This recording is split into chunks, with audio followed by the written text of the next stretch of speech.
रामाय रामभद्राय रामचंद्राय मेधसे रघुनाथाय नाथाय सीताय पतये नमः। मैं उन भगवान श्री रामचंद्र को आदर पूर्वक प्रणाम करता हूँ, जो कि रघुवंश के स्वामी और सर्व मंगलमय हैं और जो सीता देवी के पति हैं।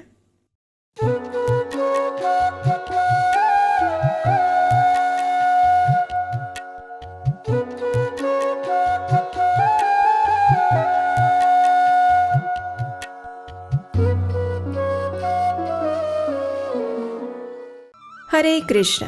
श्रील जयदेव गोस्वामी अपने द्वारा रचित गीत गोविंद के दशावतार स्तोत्र में कहते हैं, वितरसि दिक्षुरान् दिक्पति कमनीयम् दासमुखमौलिबलिं रमणीयम् केशवधृता रामशरीरा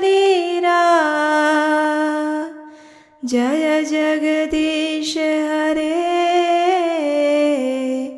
जय जगदीश हरे जय जगदीश हरे। अर्थात हे केशव, हे ब्रह्मांड के भगवान, हे भगवान हरि, जिन्होंने रामचंद्र का रूप धारण किया है, आपकी जय हो। लंका के युद्ध में आप 10 सिर वाले राक्षस रावण को नष्ट कर देते हैं और उसके सिरों को इंद्र सहित 10 दिशाओं के देवताओं को एक आनंददायक भेंट के रूप में वितरित करते हैं। ये कार्यवाही उन सभी द्वारा लंबे समय से वांछित थी, जो इस राक्षस द्वारा अत्यंत परेशान थे। जी हाँ, आज चैत्र मास के शुक्ल पक्ष की नवमी तिथि है, जिसे हम राम नवमी के नाम से जानते हैं और हम सब के लिए ये अत्यंत पवित्र, शुभ और प्रसन्नता का त्योहार है। अर्थात वो शुभ दिन जब भगवान राम का इस धरातल पर प्राकट्य हुआ था। भगवान श्री कृष्ण भगवत गीता में स्वयं कहते हैं कि जब भी धर्म का नाश होता है, वे स्वयं अपने भक्तों की रक्षा के लिए और दुष्टों के विनाश के लिए अवतरित होते हैं। इस सिद्धांत को स्थापित करने के लिए वे भगवान राम के रूप में अवतरित होते हैं, जो कि मर्यादा पुरुषोत्तम है। अपने इस अवतार में भगवान एक आदर्श मनुष्य के चरित्र को स्थापित करते हैं और ये समझाते हैं कि किस प्रकार मनुष्य को धर्म के पथ पर चलते हुए उत्कृष्ट जीवन जीना चाहिए। तो चलिए आज के इस वीडियो में हम जानेंगे भगवान श्री राम के जन्म की पौराणिक कथा और उनकी कुछ अन्य रोचक लीलाओं के विषय में। सूर्यदेव विवस्वान के वंश में एक अत्यंत प्रतापी राजा हुए, जिनका नाम था महाराज दशरथ। वे अयोध्या नामक एक महान नगरी के राजा थे। भगवत कृपा से उनके पास सब कुछ था। उनके राज्य में सभी ओर खुशहाली छाई थी। किसी भी प्रकार का कोई कष्ट वहाँ दृष्टिगोचर नहीं होता था। उनकी 3 प्रमुख रानियां थी, जिनका नाम था कौशल्या, कैकेयी और सुमित्रा। इन तीनों के सिवा उनकी और भी अन्य रानियां थी।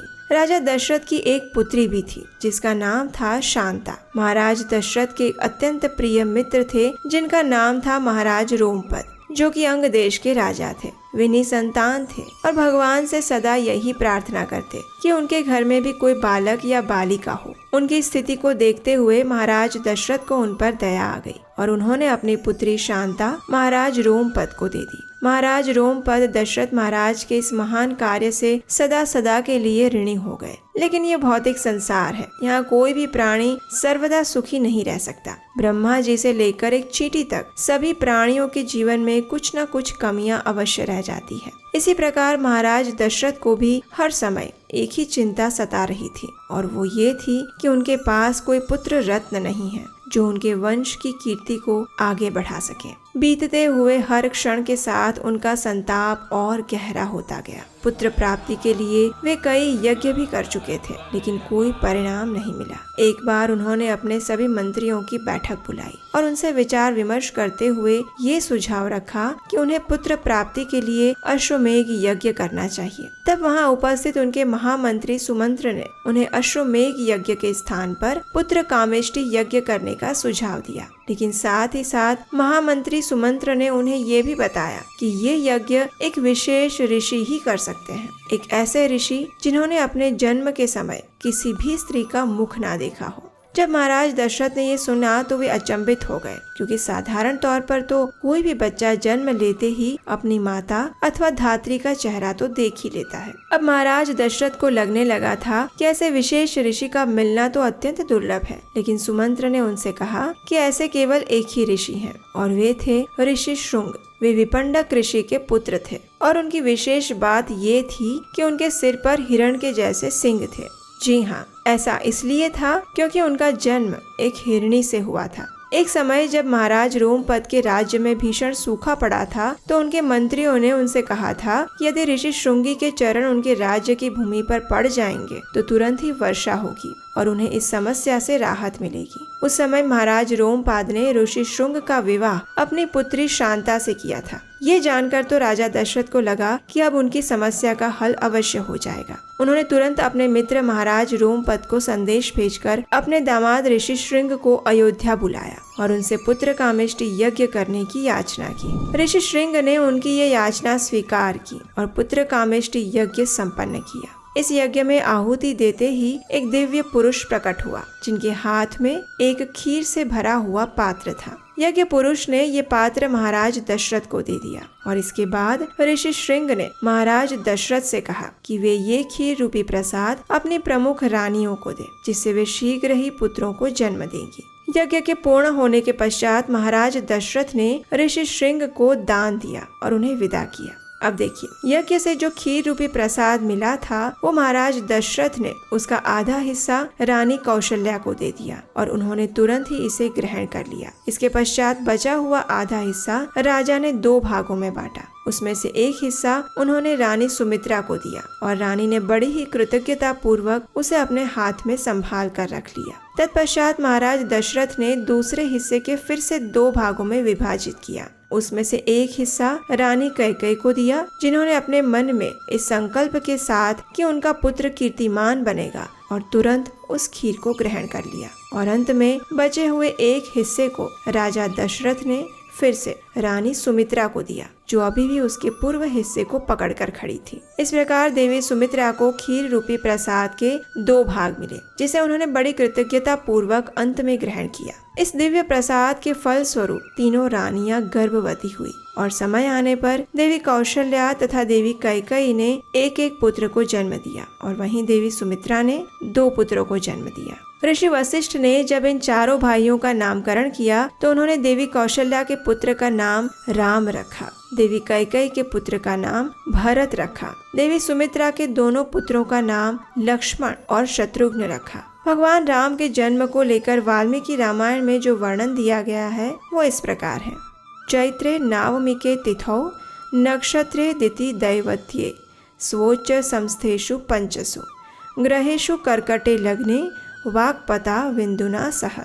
अर्थात चैत्र मास की 9वीं तिथि में पुनर्वसु नक्षत्र में 5 ग्रहों के अपने उच्च स्थान में रहने पर और कर्क लग्न में चंद्रमा के साथ बृहस्पति के स्थित होने पर राम जी का जन्म हुआ।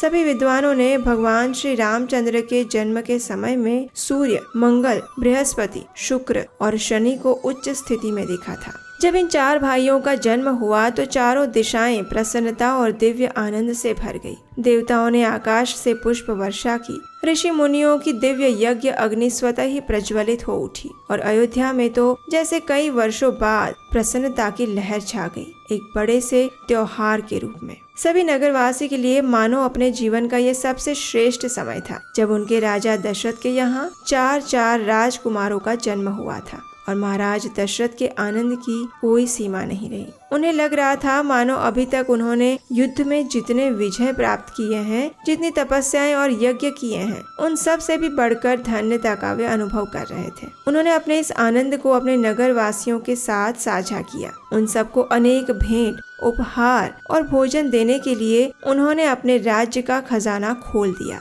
और कई दिनों तक राज्य में ऐसा त्योहार मनाया गया जो पहले कभी किसी ने नहीं देखा था। भगवान श्री रामचंद्र के प्रति सभी का स्वाभाविक आकर्षण था। भरत, लक्ष्मण और शत्रुघ्न ये तीनों भाई मानो अपने ज्येष्ठ भ्राता राम की परछाई थे और सदैव उनकी सेवा में संलग्न रहते थे। श्री राम के नाम का अर्थ ही होता है कि जो आनंद प्रदान करता है, और उन्होंने बाल्यकाल से ही अपने सभी संबंधों को आदर्श रूप से निभाया, फिर चाहे वो एक पुत्र का हो, भाई का हो, पति का हो या फिर आदर्श राजा का। वे एक ऐसे महान राजा थे जो कि सरल भी थे और सामर्थ्यवान भी, साहसी भी थे और विनम्र भी, सत्यवादी भी थे और सहिष्णु भी, निर्मल भी थे और बुद्धिमान भी। उनके राम राज्य की आज भी श्रेष्ठ राज्य के रूप में उपमा दी जाती है। भगवान श्री राम का नाम भी उनके ही समान दिव्य और कल्पतरु वृक्ष जैसा है, जो मनुष्य के सभी पूर्व पाप कर्मों का नाश करता है और मनुष्य को परम आध्यात्मिक गंतव्य प्रदान करता है। तभी तो इस श्लोक में कहा गया है, चरितं रघुनाथस्य शतकोटि प्रविस्तरम् एकैकमक्षरं पुंसां महापातकनाशनम्। अर्थात श्री रघुनाथ जी का चरित्र 100 करोड़ विस्तार वाला है। उनके एक एक अक्षर महापातकों को नष्ट करने वाले हैं। और इस बात की पुष्टि स्वयं भगवान शिव भी करते हुए माता पार्वती से कहते हैं, राम राम रामेति रमे रामे मनोरमे सहस्रनाम तत्तुल्यम श्री राम नाम वरानने। श्रील प्रभुपाद ने एक समय रामनवमी के दिन हुए अपने प्रवचन में कहा था कि भगवान राम के नाम, गुण, लीला और स्वयं उनमें कोई अंतर नहीं है। यदि आप उनके नाम का जप करते हैं, उनकी लीलाओं का श्रवण करते हैं या फिर उनके विग्रह का दर्शन करते हैं, तो हम साक्षात उनका संग करते हैं। इसलिए रामनवमी के दिन हमें अधिक से अधिक नाम जप द्वारा, उनकी लीलाओं के श्रवण और अध्ययन द्वारा, उनके विग्रहों की सेवा के द्वारा उन्हें याद करना चाहिए। तो इस रामनवमी पर आप क्या विशेष करने वाले हैं, ये हमें नीचे कमेंट बॉक्स में लिखकर बताइएगा। और हाँ, आपके द्वारा दिए जा रहे सहयोग और प्रेम से इन कथाओं को प्रमाणभूत रूप से हम आप तक पहुंचा पा रहे हैं। अगर आप हमारे इस प्रयास में अपना योगदान देना चाहते हैं तो स्क्रीन पर दिए गए नंबर पर अपना आर्थिक योगदान भेज सकते हैं। और हाँ, अगर आप इस चैनल पर पहली बार आए हैं तो याद से इसे सब्सक्राइब जरूर कर लीजिए, जिससे कि आने वाले ऐसे ही सुंदर और प्रमाणभूत वीडियोस आपको सरलता से मिल सके। तो चलिए, आज भगवान श्री रामचंद्र के आविर्भाव दिवस पर हम उनके चरणों में यही प्रार्थना करते हैं कि वे हमें शक्ति, बुद्धि और आशीर्वाद प्रदान करें कि हम अपने परम आध्यात्मिक गंतव्य की ओर निष्ठा और दृढ़ता पूर्वक आगे बढ़ सकें। लोकाभिरामं रणरंगधीरं राजीवनेत्रं रघुवंशनाथं कारुण्यरूपं करुणाकरन्तं श्रीरामचन्द्रं शरणं प्रपद्ये। हरे कृष्णा।